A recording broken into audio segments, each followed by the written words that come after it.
Okay, I think we should be starting our live session here. So if you guys just want to bear with me here for a second, I'm just kind of double checking my YouTube stream, making sure it looks like it's healthy.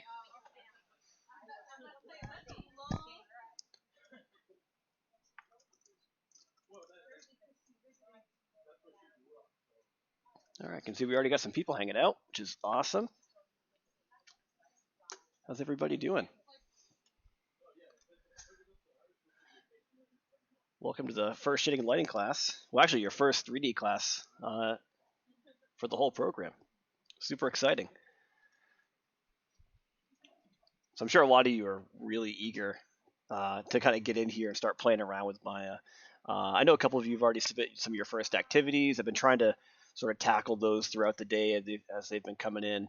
If you haven't started the first project, no big deal. There's still plenty of time for you guys to do that. But I have a feeling we're going to get probably a pretty big turnout for this. Don't really know. I know it's also the holiday break coming up, so a lot of people might be out of town. But I'm not sure if you guys noticed in your class like how many people are in this one. This is a humongous group for me. It's actually two different classes combined together. I think we got like 42, 43 people.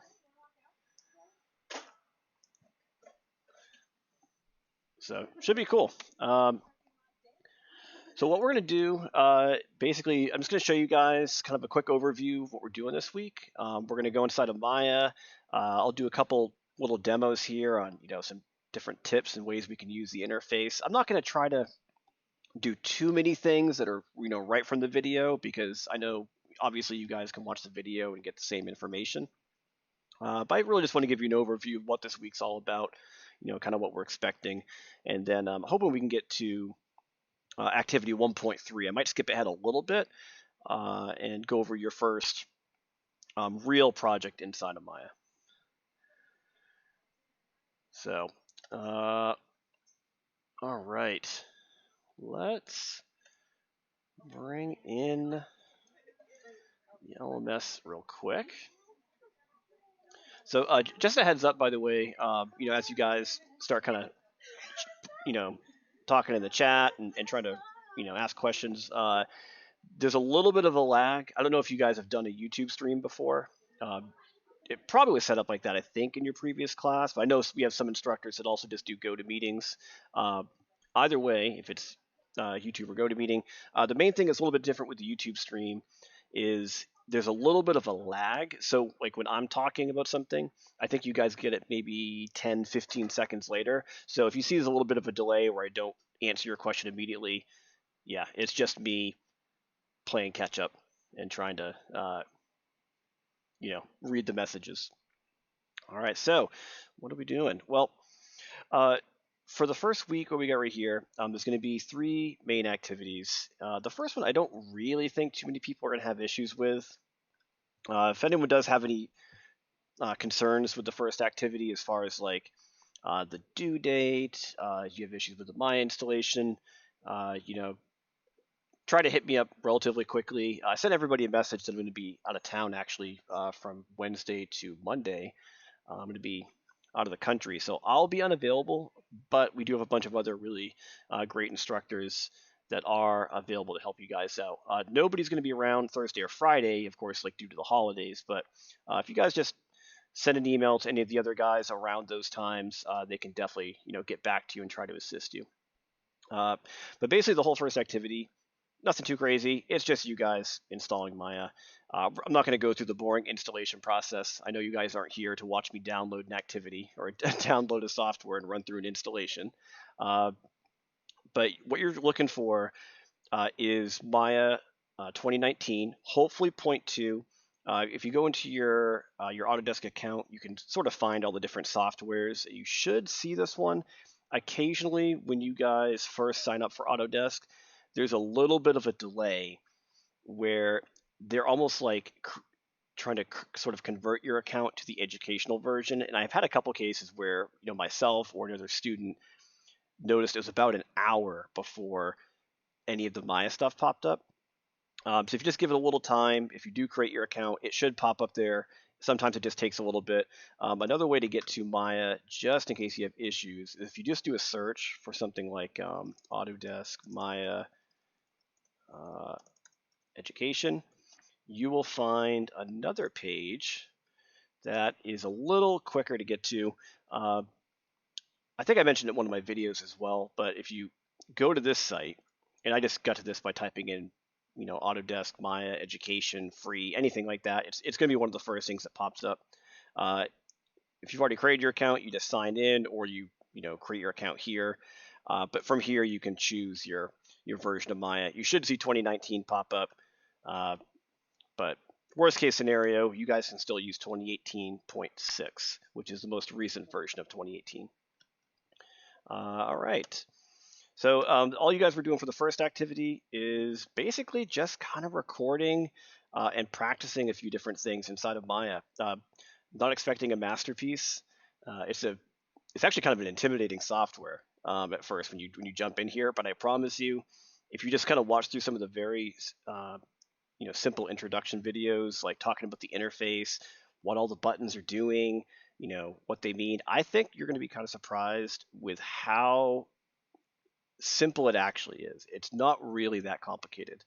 Uh, and you're just going to be kind of navigating, showing me you understand how to move the camera, how to create very basic primitive shapes, moving things around, like how do you do translation, rotation, scale.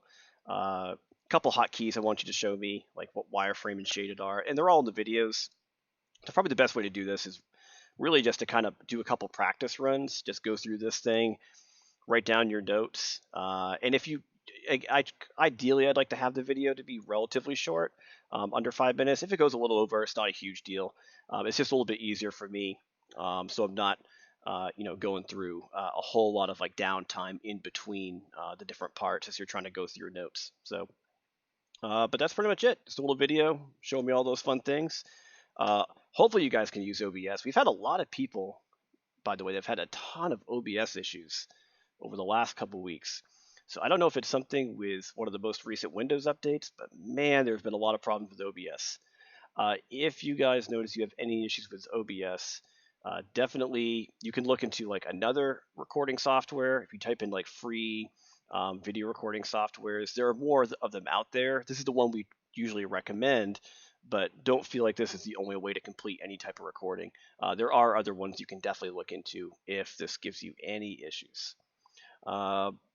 Yeah, that's kind of it. 1.1's not too bad. 1.3, which is kind of the big one I wanted to really talk about with you guys this week before I go on my little vacation, is going to be all about cameras. So it's going to kind of relate to what you guys are doing in the viewport. I don't think you guys can get into this thing yet because it probably doesn't open up until Wednesday, but I'll give you a little sneak peek of what this is. So your goal for the last activity of the week, after you've sort of got comfortable with Maya, is just figuring out how to use the viewport so you can set up different types of shots. And that's what we're going to probably do today. And in the process of us doing this, I'll probably go through a couple other fun things that we can do inside of Maya as well.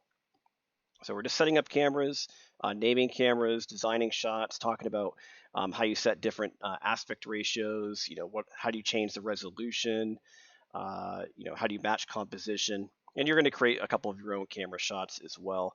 And you're really just turning in the Maya files. So you're just going to be saving your Maya files out, uploading those to the activity, and then at some point, probably early next week, once we get a chance to check all that stuff out, we'll leave you guys either a written critique or a video critique, sort of depending it on who's viewing it. Okay, how you guys feeling so far? Pretty good. Oh, and I know this is probably pretty obvious because you guys have done this in other classes, but when you are going through the activities and you get to a playlist, make sure you are hitting that button there so you can see all the videos. I would probably recommend when you guys do your videos. So I have sort of an issue with the way it's set up in the LMS because the LMS is really limited on how big the font gets. You feel like your eyes are straining just trying to read almost anything. So if you have issues, viewing these videos because they're embedded in the LMS, and of course this is just really, really tiny. And when you start seeing me click through these Maya menus, I mean, you can barely see anything.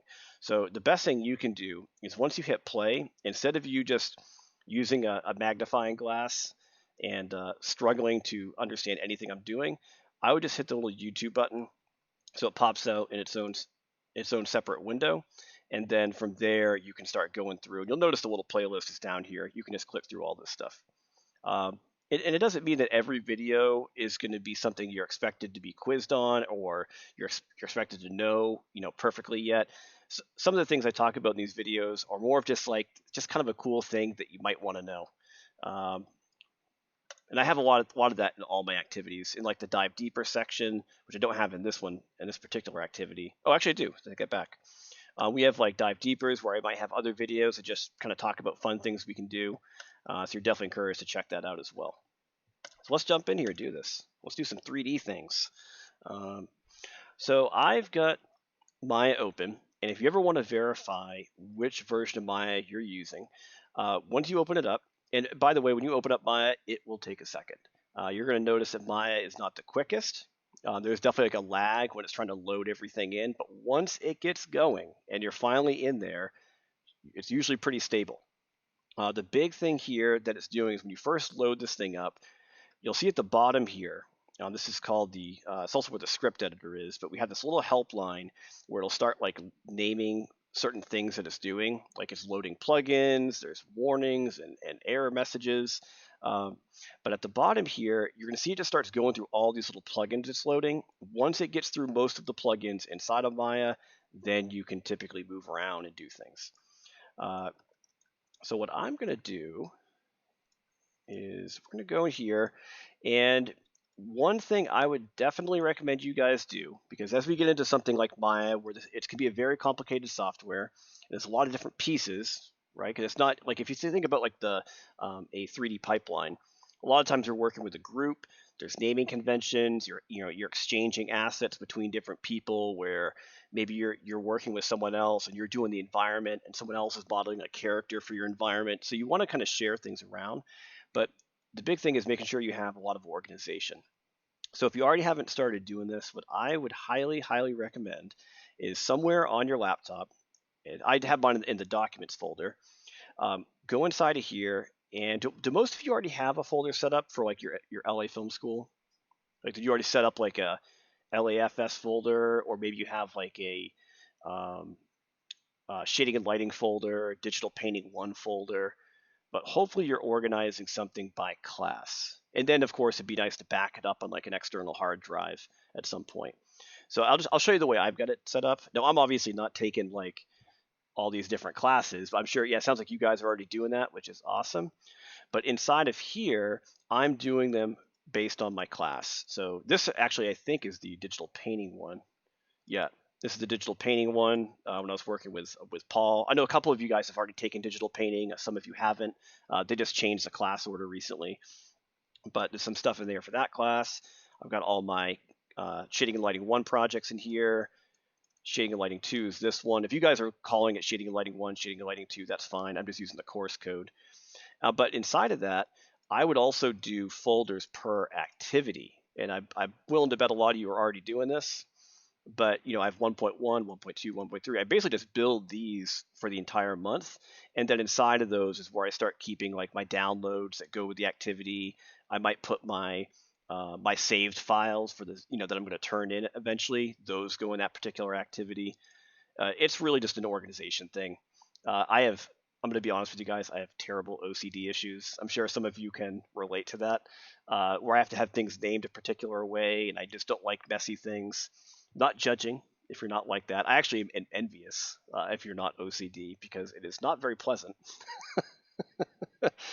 because you're always constantly cleaning things.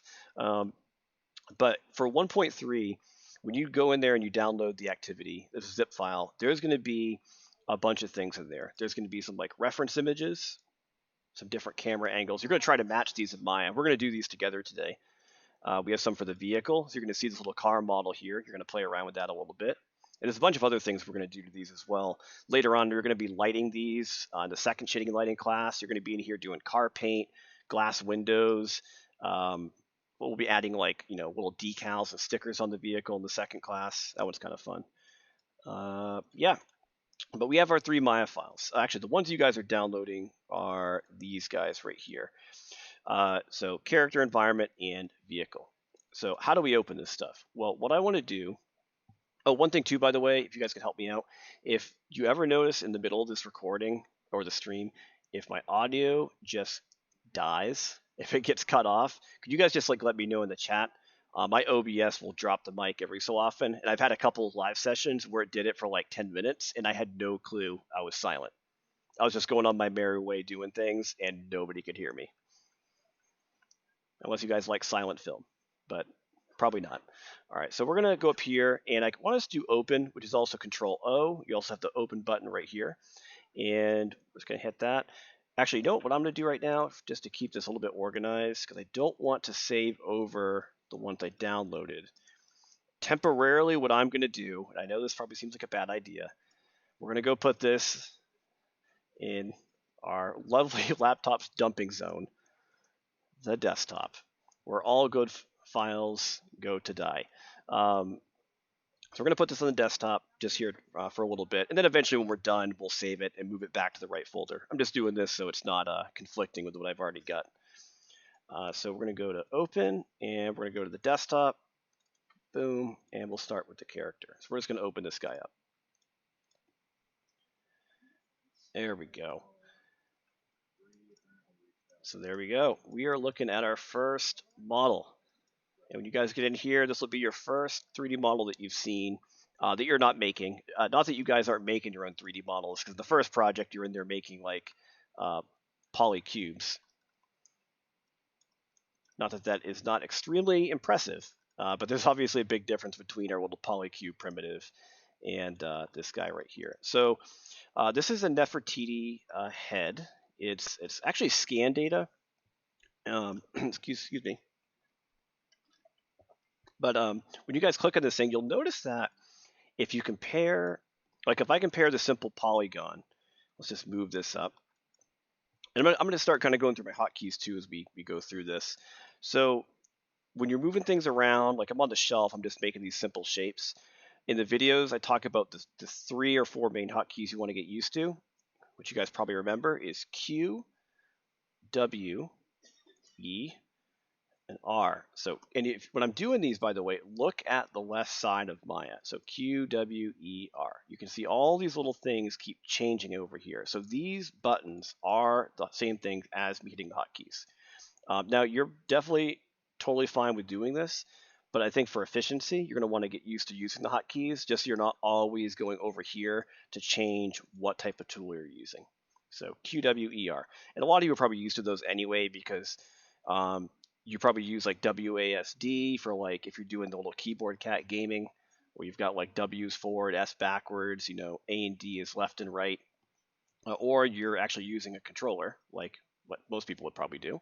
But if I use R, which I'm on scale, you can see this little manipulator pops up. And I'm just going to scale this up. Now I'm going to click in the middle, and I want you to look on the right side. You can probably barely see this in the recording, but when I scale this up from the middle, see what's happening to the scale X, Y, Z numbers, how they're all going up together.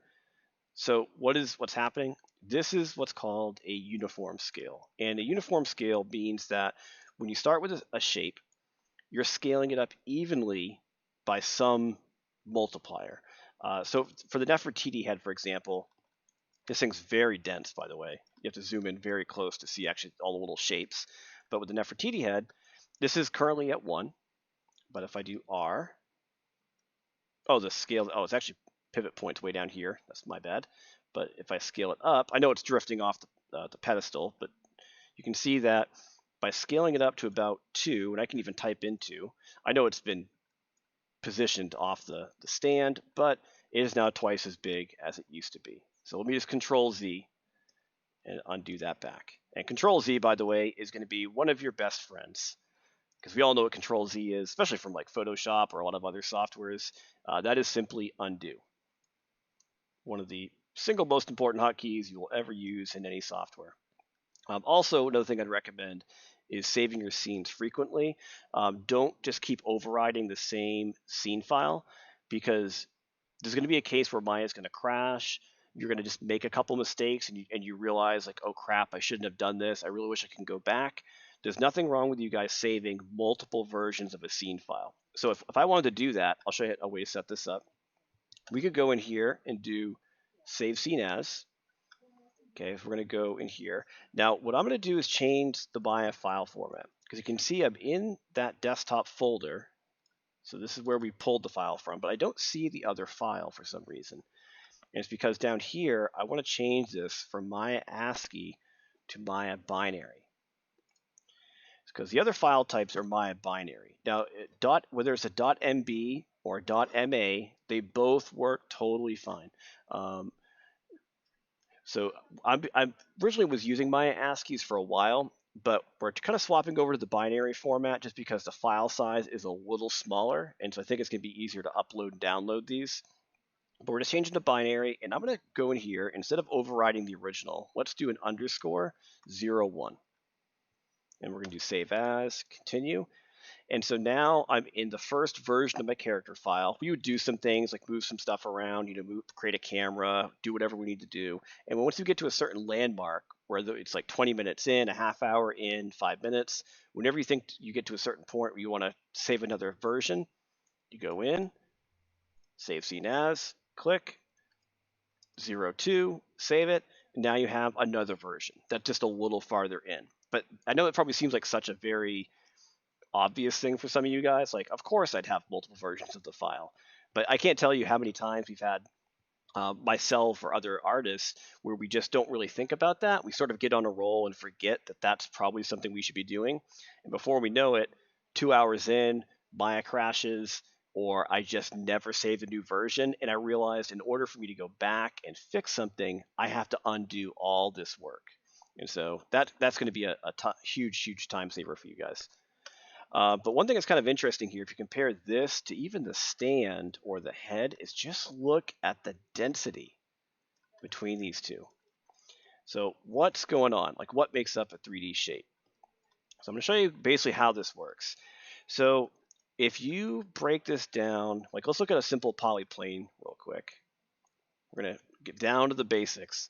And I'm going to simplify this to much smaller version. We're going to do a 1x1 polyplane. So there's no other divisions. It's just polygon. So the way that polygons work is it wants Maya and all these 3D softwares at the end of the day, where's my model? They want to convert everything to something called a triangle. So if I zoom in really close, oh, by the way, the camera controls, I probably should have mentioned this. In case you guys haven't seen the video for this yet, to move the camera around, it's Alt left is your kind of rotation and orbit. Alt middle is your translate up and down, side to side. Alt right mouse is going to zoom in and out. I'm just dragging back and forth. And so I kind of mentioned this in one of my videos, but if you put your hand in the bottom corner of the keyboard where you have you actually could look down at your keyboard right now with me if you want. Put your hand so it's resting on the left side of your trackpad. And I have my pointer finger on Alt, ring finger is on Control, my middle finger is on Shift. And my thumb just kind of hangs out underneath all that. But so the Control Shift Alt, I call this the claw. Your hand is going to slowly deform into this little claw shape in the corner, but you're going to get very comfortable holding it there. And the reason why you want to have your 3 fingers on Control, Shift, and Alt is because that is how you get to all these different hotkeys. So for example, Alt and the 3 mouse buttons is all my camera. Shift and right mouse button is a shortcut for all these different tools we can use. And control is an interesting one. Control was also used if you want to like deselect something. Control, if you do control right click, that brings up different types of options. So you can see how everything is really based upon those hotkeys and then what one of your mouse buttons you're clicking. And obviously, like all the other keys in the keyboard, like W, A, S, D, G, B, they're all assigned to something different. But those are kind of the main ones. So what I want to show you here is that at the heart of everything, a 3D model really can be broken down to these little guys, all these little triangles. So, and some of you guys that are gamers, you probably kind of know a little bit about this because you've probably seen game models where they talk about things needed to be under so many triangles to perform a certain way, or the object should be triangulated for the game to run. Triangulation is a pretty common thing in video games, and I really just want to show you why this is a thing. Like, why are we trying to get stuff down to triangles? And it's actually a really cool way to explain this. Oops, let me go back to object real quick. All right, so we're going to go back to our plane. Why do we have triangles? Because it's a lot cleaner to have something like this. This is called a quad. So a quad is when you have four sides to the face. Triangle would be if I cut it in half and we have two different triangles that make up the quad. So basically it's just three sides versus four sides. Here's why we want to have three sides to a triangle, and that's really the preferred way to do something. Because if I take these corner points right here, so what I'm doing is I'm going between the different components that make this up. Actually, I probably should show you this first before I do anything. If you click on an object, you're currently selecting the object or the mesh. This is just the full shape. So every time I've been clicking on something, you're seeing me select the object. But if you hold down your right mouse button over any of these things, you're going to see a little menu pop up, and there's object mode, which is what we're defaulting to. But look at these other little things here, like UV, there's edge, vertex, face. What are these things? So if I go to face, actually let's go to edge. Here's what edge looks like. We'll do it on this guy. Edge are the lines. So think of these as the lines around the triangles, or the edges.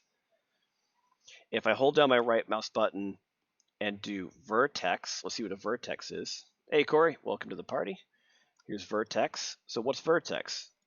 Vertex, you can see, are the points where the edges connect. So these are the corners of our shape.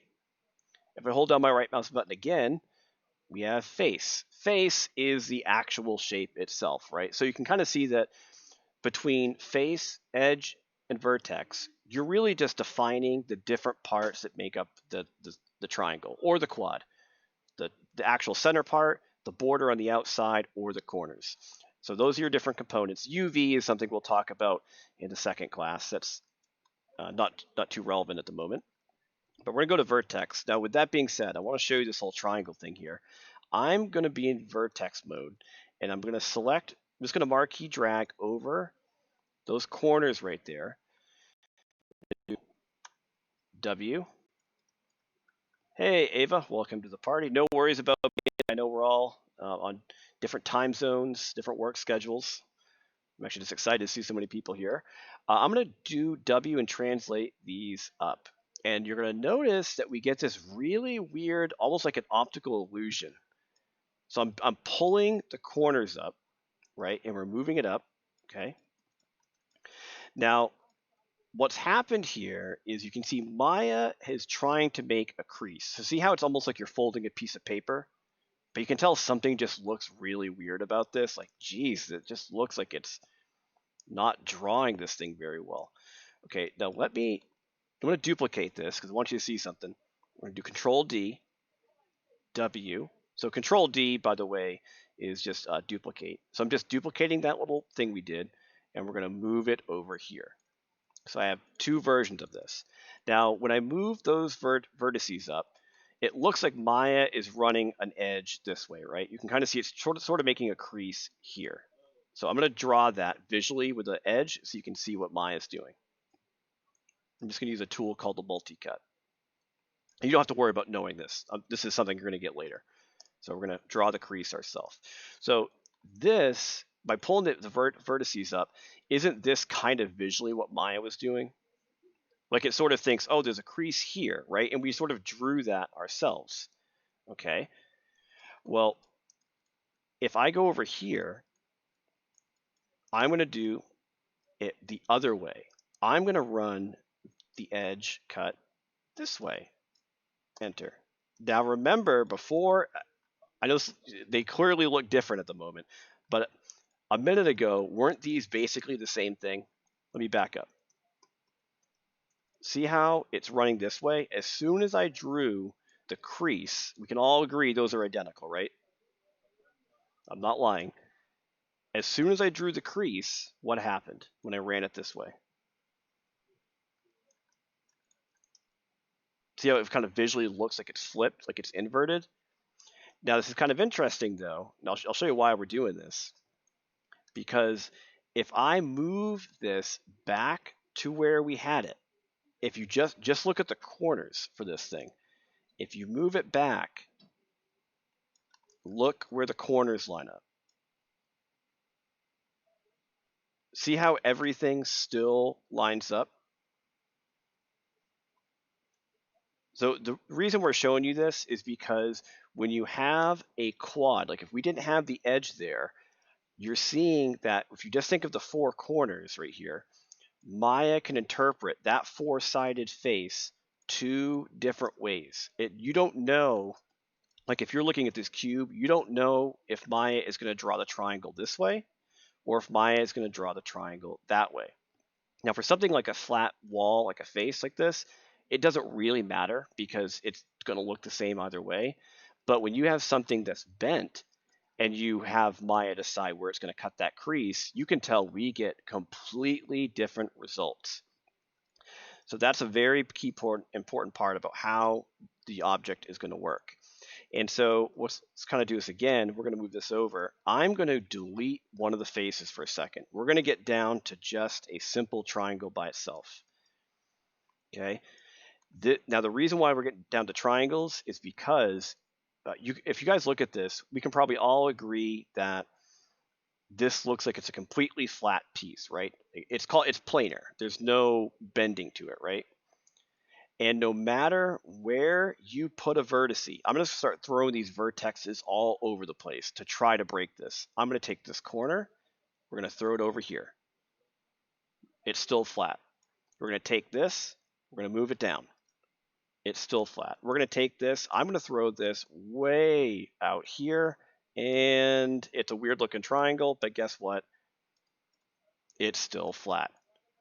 So what you're noticing is the way a triangle works, the geometry is when you break things down into a simple triangular shape, you are creating a completely flat surface. That's the key to how everything inside of Maya works. That's how we generate images. That's how we know how lighting is going to react when it hits it. That's how we know how far away something is, because once Maya understands where the flat pieces are that make up something much more complicated, it's able to do everything. And so I know this probably seems very basic because you guys have learned about triangles, we all learned about this years ago. This is like welcome to first grade. But all this stuff is basically what Maya is just trying to do. Once you get down to a triangle, you can do all sorts of really cool stuff. So I thought that was kind of important. I know it may not make full sense right now because we're still, just barely crawling inside of Maya, but hopefully that at least sort of makes a little bit of sense to some of you guys. That's why this is triangulated. So we always want to have stuff down to tries. Now, when you guys are working on models in your modeling classes, you're not actually modeling with triangles, but it's something you just want to think about and just sort of be aware of. So when Maya does triangulate it, at least when you construct something, it's just probably still going to look okay.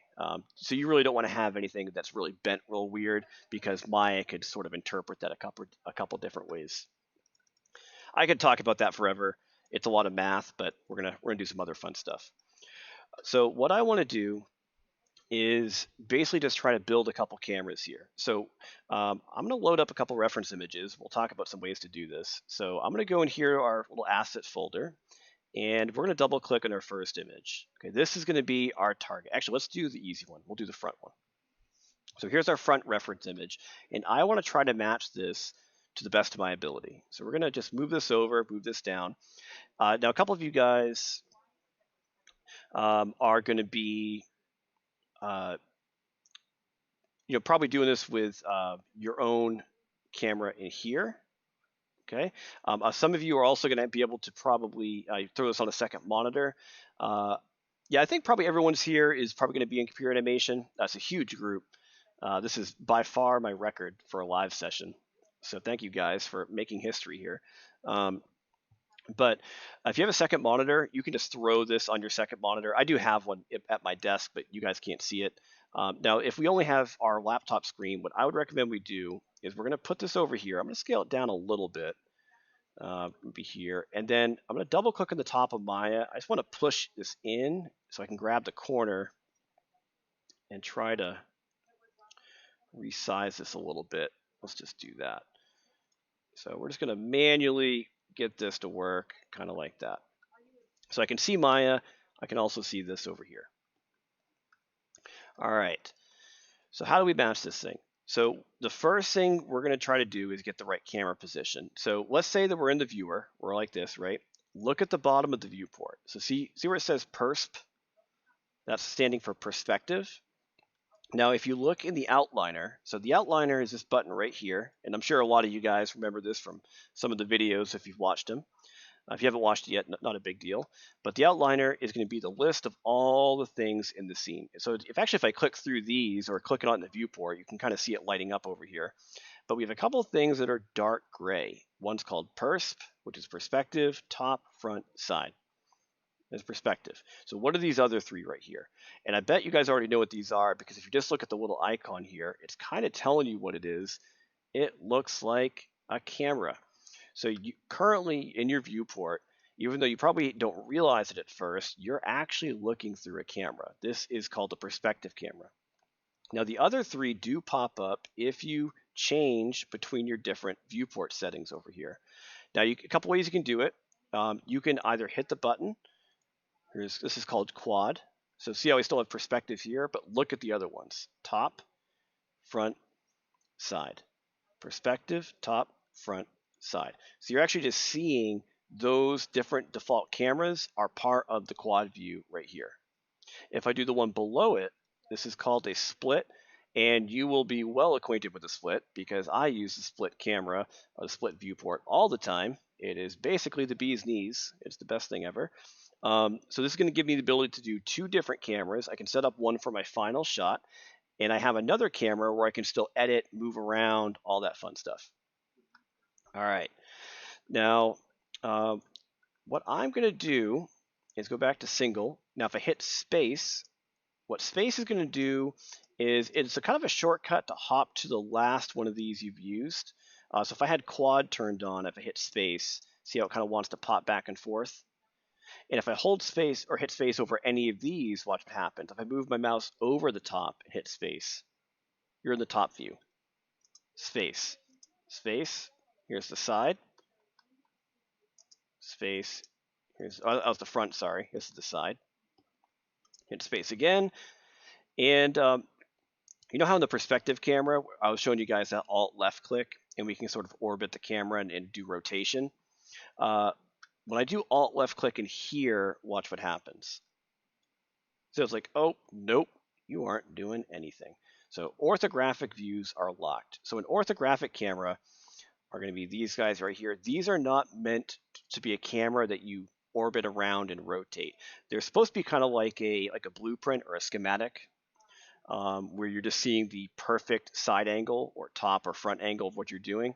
Really handy though, because sometimes if you're not sure if you're putting something in the right spot, like if I didn't know if this was contacting the ground or that stand, I could probably figure that out by clicking over here. My pivot point's a little off. It's at the bottom of the stand at the moment. And I could use another side camera and watch how that updates in the perspective. Now, if I go too far, it'll clip through it. Let's hop back. Now, the big thing here is if I put the perspective, like let's say I want to get this in the right spot. We're going to zoom in. And we were like, we nailed it.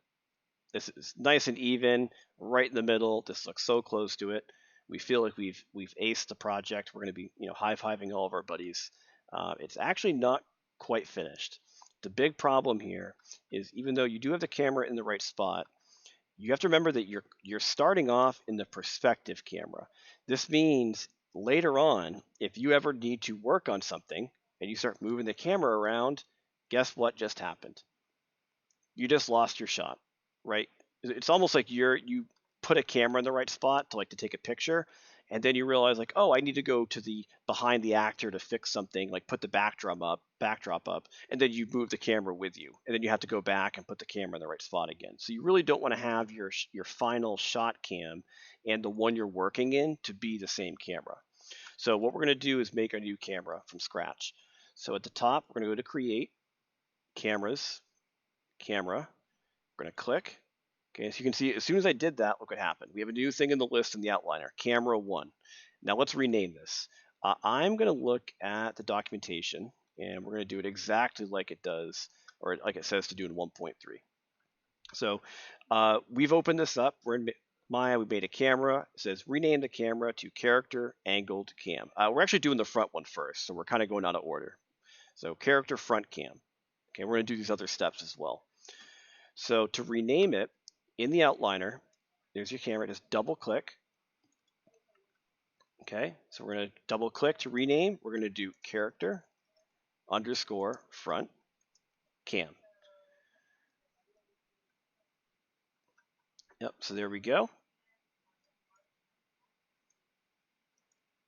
Right. So now we got that name. Now we don't know where the camera is, but I apparently have made it. It's here somewhere. Okay. Now, where is the camera? This is the big mystery here. If you click on it, there's a little way to see it actually a little bit easier. I talked about this thing called wireframe, which is also the 4 key. So when I go to wireframe, watch what happens. Now I know we're sort of seeing through it. It's kind of like a transparency thing where you can kind of see through the cage of the object. But if you look at the base, you're going to see there's something lighting up. What is this? Wait a minute. That icon looks suspicious and very familiar. It's almost like it could be the camera. So I want to show you what this looks like if you look through the camera, because we've had a few people that create it and then think that something is terribly wrong. So let's say we want to look through the camera so you can see what the camera sees. At the top of the viewport, if you go to Panels, Perspective, you'll see that it shows up in the list. Like you can tell this viewport to use a different type of perspective camera. Now this one right here is the default. We're probably not going to change that very often. But I can decide, hey, I just want to look through the camera just so I understand what the camera actually sees. And this is going to be terrifying. This is what we get. And you might be wondering what the heck just happened. This doesn't look good. And then you scream and you say, damn you, Maya, you broke. Nothing's actually broke. The reason why it's doing this is because you noticed before when I was in perspective, where did the camera create itself? Literally inside the bottom of the stand. It's stuck in the model. So that's why it's black. You're not seeing anything because the camera is beginning down in this really weird location. Now, the reason why things keep appearing down here, and by the way, this happened too when I did the cube. If I make a cube, look where the cube starts. Right? It's there. If I do a torus, the torus starts there. If I really anything you make, whether it's a light, they all keep appearing down here. It's a very weird location, right? That's kind of odd. Well, I want to show you why that's the case. I'm going to click on the stand, and we're going to hide it just for a second. So the shortcut to hide anything, which is going to turn it to a dark gray color, kind of like you're seeing up here. If you click, we're going to hit H for hide. That's a pretty easy one to remember. Hide and H. Boop, it's gone. And you'll notice there's a camera here, but look what's also hanging out right there underneath the stand. There's this little grid right here. There's also a button to turn it on and off. The grid is the center of your 3D world. Think of this, it's basically where everything appears when you create it. There is an origin to everything. This is it. It just happened to be that based on the way the scene was set up, the origin of the scene is at the bottom of the stand. Probably should have planned that better, but it's a learning experience. It's the way it is. So let's just hit H on that stand. I'm selecting in the outliner, hitting H to unhide it. And here's where the split view is going to come in real handy. So check this out. We're going to hit the button right there to do a split. Okay. I'm going to change this to my camera I made. I know it's all black and kind of weird looking. We're going to make this viewport go to perspective. So I have two different cameras running at the same time. The camera we made and perspective. Now, if I click on the camera, you can see it's highlighting. We're going to hit W. I want to move this back and watch this view over here as I start sliding it. You are now grabbing the camera. I can actually collapse the outliner to make a little bit more space, but we're grabbing the camera. We can move it back. If I keep going, you'll see eventually you can see the stand. We can then hit the W and the Y translation, and we move it up, right? So we're moving the camera into position, and you can see the little icon right there. Now you can definitely make the icon bigger if you feel like it's a little hard to see it. You can select it, go over here to scale. That's very important if you guys are taking notes at all. If you scale a camera, make sure you scale it uniformly. Like I was doing earlier with the cube and some of those guys, these all need to have the same number. So we're going to do maybe like 5. Okay, so we're just making it bigger just so we can see it. It's just making the icon bigger. But if you guys accidentally sort of squash and stretch the camera icon, you do something weird like this, it may not seem like a big deal because you're just stretching the icon, but eventually when you guys start doing your own images and you start adding lights and color and all the fun stuff, you'll notice that this little scale issue we had by stretching it will actually make your images stretch in different directions. It's very bad. So we're going to scale it up uniformly. Even if you end up messing it up, just go in there and manually type in the same number, and you're back to good standing. So we got the camera set up. I think it's a pretty good spot, but one of the things we're missing is you see there's a little boundary going around it, a little border of gray color. So the big thing here is you need to make sure you understand exactly what the camera sees, because see how when I make the viewport, I'm just grabbing this little middle bar, I'm just kind of moving it back and forth. See how that looks like it's widening the shot? It's not actually widening the shot or introducing more information. You're just making the viewport bigger. So just like you guys set resolutions and details, like when you're in Photoshop, I know a lot of you guys have used Photoshop before, but if you're in Photoshop, when you make a new project, you guys usually go in there, you say, all right, we're going to do a new canvas, and you define the resolution of the canvas. It's going to be a 4,000 pixel wide, matte painting. It's a portrait, more like this, where it's taller than it is wide. We have to define that inside of Maya, and that's going to help us get this to be a perfect match. So at the top of the viewport, around all these other buttons you were hitting, like wireframe, shaded, wireframe unshaded. There. By the way, can I just mention, does it seem like cloud is constantly updating? Go away. You update something every single day. We're good. We're going to go to the top here and to the left. I'm going to hit the third button in from the grid called Resolution Gate. So we're going to turn that on, and I'm going to move this over so you can kind of see this a little easier because it does get cut off, so you can see the full thing. The resolution gate is showing you what is actually going to be captured by the camera. So this is your boundaries of what the camera really sees. So what's our big problem? If you guys had just critiqued this at the moment, what does it feel like is wrong? Because the camera position is not terribly off, but doesn't this seem like it's a lot wider than it should be? So this is called, it has a different aspect ratio. Just like, again, like in Photoshop or any other program, if you define the wrong resolution, you're not going to have the right size. Now, if we go into the render settings, so at the top here, yeah, right, there's no room up here.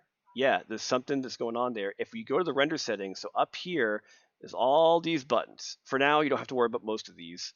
But just the fourth one in that has a little gear in the corner, that's the render settings. You will be in here a lot. Let's open this up. Okay, this is where we can change a couple things for the project, like the resolution of whatever we're trying to do. So we're going to come down here. So we can choose what camera that we want to render with. We'll talk about that later. The big thing for us right now in the early stages is we have to define the resolution of our project. So the good thing is in the documentation, I actually tell you exactly what you got to do. We turned on the resolution gate in the viewer, right? So we can check that off the list. We've renamed it. Here's the big one we haven't done. Set the resolution to 720 by 1080 in the render settings, which is also known as a 2:3 aspect ratio. That is just basically, you know how you guys can simplify fractions down? We're getting into some very boring math talk again. That is a simplified fraction or ratio of those two numbers right there. So if you just keep breaking those down over and over again, they eventually turn to 2:3. That's where that's coming from. But let's do that real quick. So 720 by 1080. All right, we're inside the render settings. It's right here. 720 is the width, 1080 is the height. So currently, because the width is bigger, that's why it's a wide screenshot. So let's type this in, 720. Click down here. You can see something's already changing. 1080, enter. Look at that. So that's the only thing we're changing. We're not changing the pixel aspect ratio. We're not going through different presets. These are all just different resolutions you can pick from if it's a pretty common one. We're not changing the resolution here. This resolution is a little confusing because you'd think this resolution is what I'm talking about in the documentation. This is DPI. This is something for print. Like eventually, if you guys ever did produce a really cool image and you want to print it out or make a print for something else, you can change this to determine how many pixels it prints per inch. Yeah, and a good thing too, by the way, if you guys do miss any of this stuff, it's all going to be recorded. I'm going to post it on YouTube, and I'm going to send everybody the link, so you can always come back and rewatch this. But all the things we're talking about, they're also in the regular YouTube playlist. But the main thing is once you get the resolution turned on, the resolution gate, and you have that resolution set, you'll notice that I now can see exactly what the camera is going to see. And my big critique would be, all right, it looks like it's pretty close. I just need to push it in a little bit and reduce some of the negative space. So we're going to do Alt right mouse, push in. Okay, now notice how when I'm moving around, the camera is a little floaty. Okay, let's just undo that. Sometimes when you're moving the camera around, its center of interest is a little wonky. See how I'm doing Alt left click? Look what's happening. See, it's just like you're sort of like holding a camera in front of your face and just like awkwardly turning around everywhere. Look at what happens when I do Alt left click with my perspective camera. I'm trying to do this. I'm just trying to like orbit around something. This is like acted like I'm just holding a camera in front of myself and I've drank way too much. So what's going on? So the camera's center of interest is a little wonky and we need to fix that so we can do our correct movements.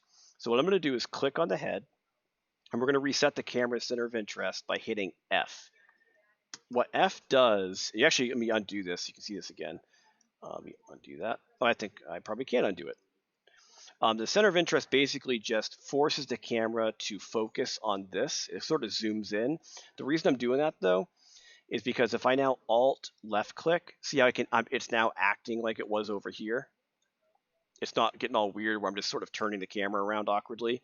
Now I can back it up with Alt right mouse, and it's way easier to line this up. How about something like that? What do you guys think? Does that feel pretty close? I think we nailed it. So if I was grading myself as a student, Jared, I would give you 100 for this one. You get all the bonus points. Good job, Jared. You've only been doing this for 15 years, and I think you finally figured out how to line up a camera. So we got this thing in the right spot. Now, one of the things you want to do is when you think you've just nailed it, or let's say you don't nail it, it's a little off, and you're not quite sure what to do. I leave you a critique. You want to go back and fix it. Eventually, you will get to the point where you feel pretty, darn good about the position. Like I'll kind of go back here again. So we're like, yes, we did such a good job. I'll get a little bit more of a tilt there so I can see more of the top of the stand, but I like it. You want to basically lock the camera so you don't accidentally move it again. Because you can imagine, if since you're a new user, how easy it would be to forget this is your final camera, and then you start moving around in here like it's perspective. You're like, oh, blah, blah, blah, I'm clicking here. We're moving the thing around. You're like, oh, crap. I just ruined my camera. So let's back up.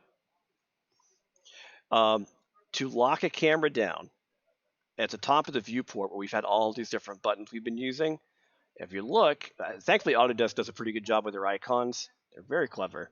There's a button that looks like a camera. And look what's right next to it. A little padlock on the camera icon. Lock the camera. Boom. Now when you hit it, I want to show you what that did. So I'm going to go to the outliner again. So I'm going to click on the camera. So you know how before we were talking about this whole translation thing, where you can sort of see how you're moving something around in 3D, like you're moving it side to side, up and down. There's rotation and scale. I'm sure you guys, feel pretty good about this stuff.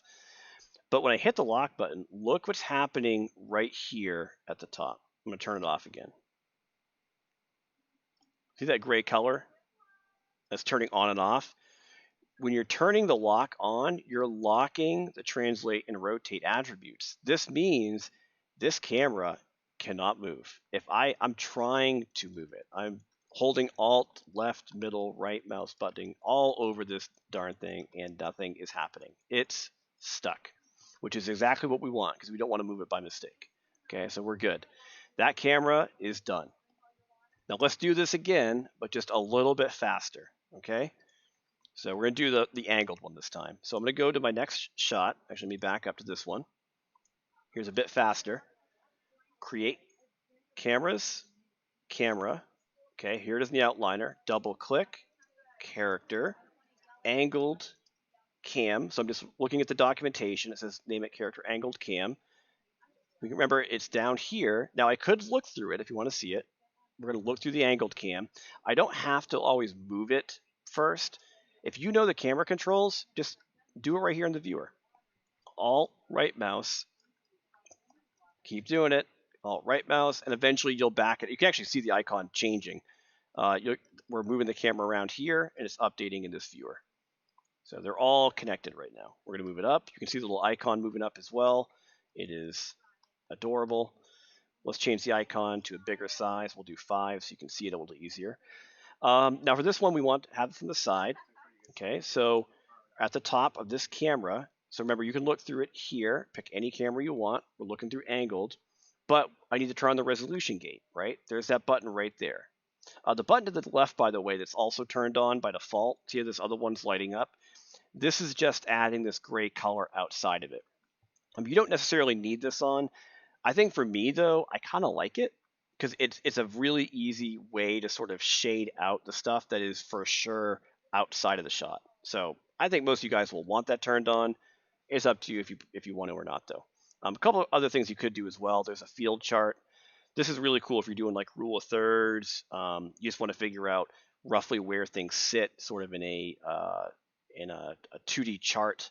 From like, is it fit in the bottom half? Where's the midway point? Where's the center? How do I put something in like the upper right third? Kind of handy. There's also safe action, safe title, but we're not going to use those very much. So let's angle it real quick. We're going to go over here, and I'm going to kind of come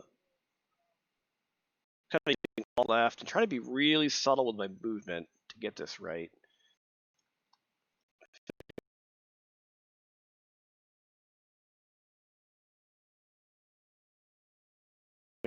Oh, there. Oh, sorry. I think you're probably going to see my video pop there for a second.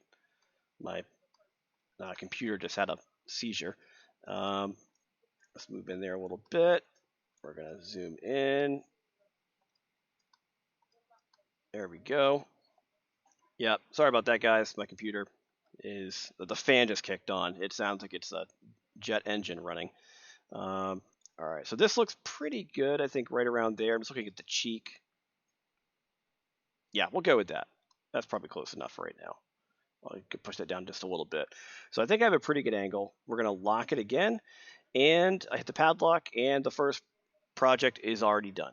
So the character one has been finished. Now I know it doesn't seem that bad because I'm sort of zipping through it. You're like, this is easy. You're still getting used to the controls, and so it's going to take you a little bit to get comfortable moving things around really subtly to get to this point. But that's your first one. When you're done, you would save it. And then all I'm going to do when I go in here and grade it eventually, this is something due, on Monday. But I would just go in here, open it up. I'm just going to look through your cameras, compare it to the reference. I'll probably say you guys did an amazing job because you were at the live session and you clearly know what you're doing in Maya. And then I start raining hundreds all over your grade. But that's pretty much it. You're doing the same thing for the vehicle. The only one that's different is the environment project. There's a third one. That one you don't have to match reference. You're literally just deciding what you want the resolution to be, and you are designing your own shot. As long as you're looking at the balcony, I want you guys to play around with different compositions and camera angles and just see what you come up with. It's just kind of a fun way for me to let you guys have some artistic freedom. And real quick here, because I do want to get you guys kind of excited about the future. I'm going a little over, but if you guys want real quick, I do want to show you something really fun that you guys are going to like in week 3. You haven't done this yet. You haven't installed RenderBand, but eventually in week 2, you're going to install something called RenderBand. This is made by Pixar.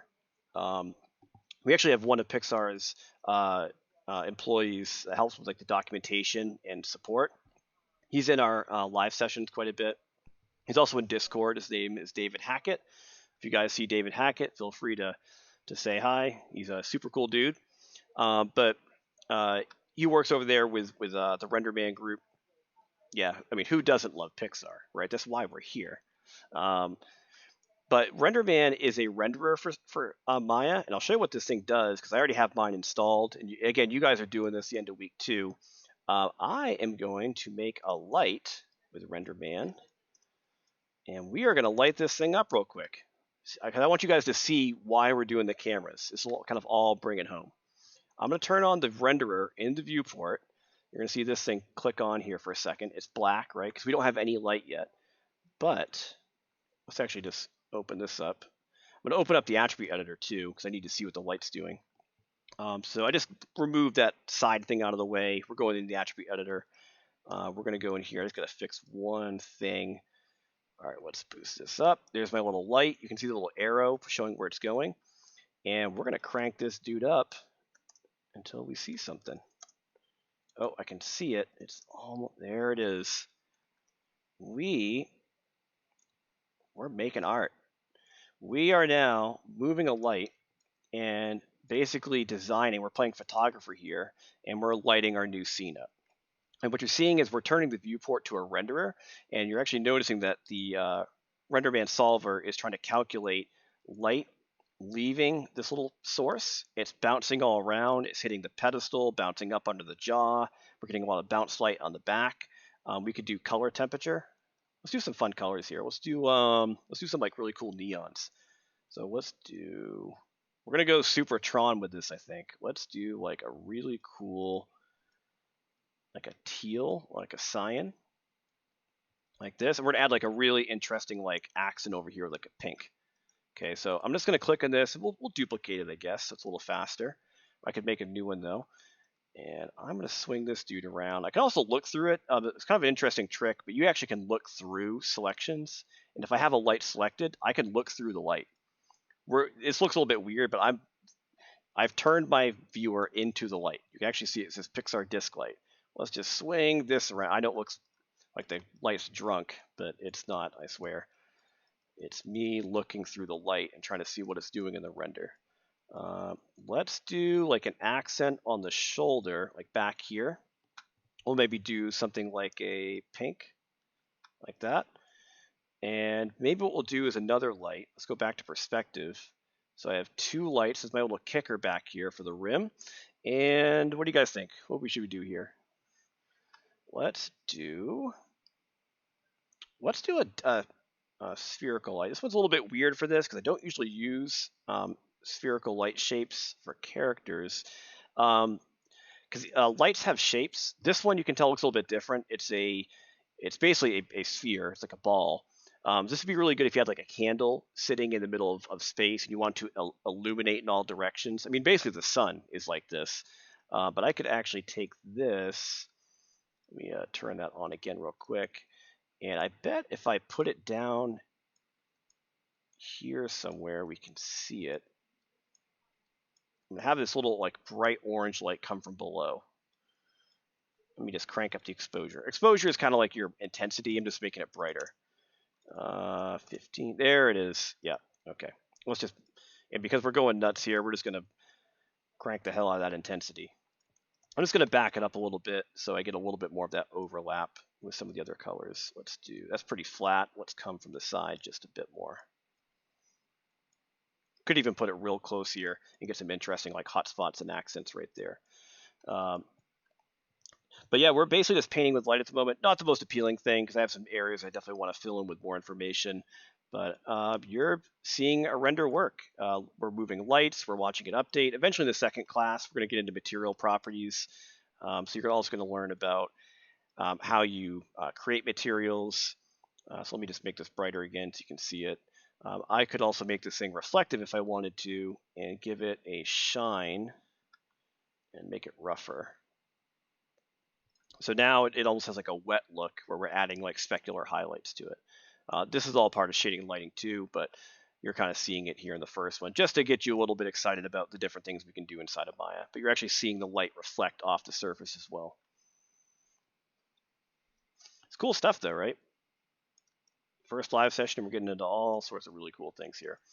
I think that's probably it for now. I kind of got a little crazy here at the end and dove into stuff that you're learning later in the month in the second class, but definitely cool to see this stuff exist.